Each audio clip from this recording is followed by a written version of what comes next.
আজকে দুপুরে রান্না করলাম পেঁপের তরকারি। চলুন পুরো রেসিপিটা দেখি। আসসালামু আলাইকুম, আশা করি আপনারা সবাই ভালো আছেন, সুস্থ আছেন। আমি আজকে রান্না করব এই যে পেঁপে চিংড়ি মাছ দিয়ে একটা মজাদার রেসিপি বানাবো। প্লিজ আপনারা পুরো রেসিপিটা দেখবেন আর আমার একটু সাপোর্ট করবেন, আমার চ্যানেলটি যেন আমি এগিয়ে নিয়ে যেতে পারি। প্রথমে আমি পেঁপেটা কেটে নেবো।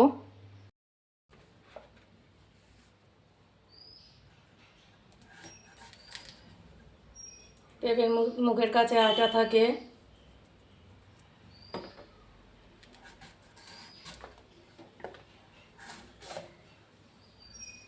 একটাও দানা নেই।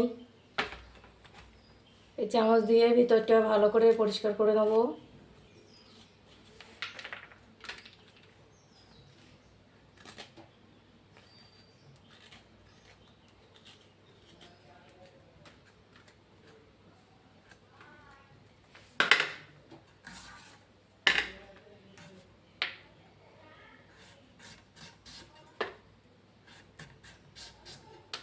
পেঁপের তরকারি পেটের পক্ষে খুবই ভালো।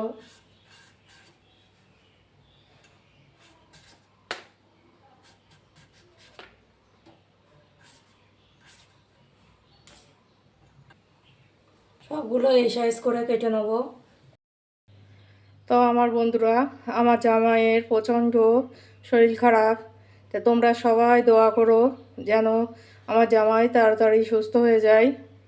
আমি পেঁপেটা সবগুলোই কেটে নিয়েছি, এবার রান্না করতে যাব। চলুন রেসিপিটা দেখি। তো বন্ধুরা, আমার এই রান্নাঘরে কাজ চলছিল। এই পেপারগুলো এবার তুলে ফেলতে হবে। সব পেপারগুলো আমি মিস্ত্রি আসার আগে, কারণ সময়টা তাহলে ওদের এগিয়ে যাবে। রান্না প্রায় হয়ে গিয়েছে। এবারে এই পেঁপেটা রান্না করে নেবো। এই পেঁপের মধ্যে আমি কপি আলু দিয়ে দিয়েছি, তার জন্য কড়াই বসিয়ে দিয়েছি।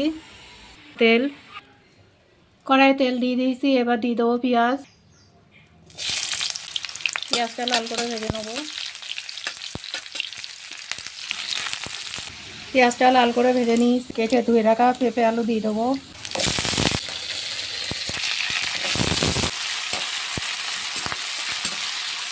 দিয়ে দেবো লবণ। পেঁপে আলুটা ভালো করে ভেজে নেব।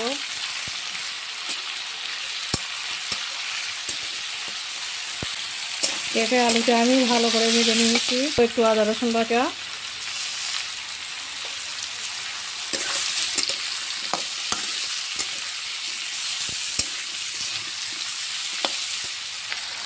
হলুদ গুঁড়ো, লঙ্কা, সামান্য একটু জল,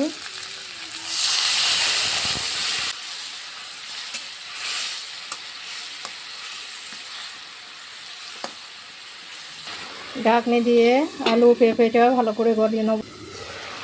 দেবো কয়টা সাতলানো চিংড়ি মাছ। এবার ভালো করে কষে নেব।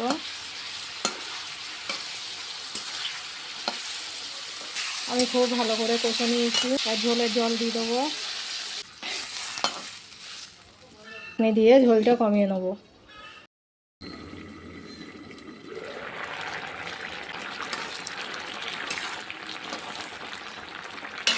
এবারে রান্নার মধ্যে দিয়ে দেবো একটু চিনি।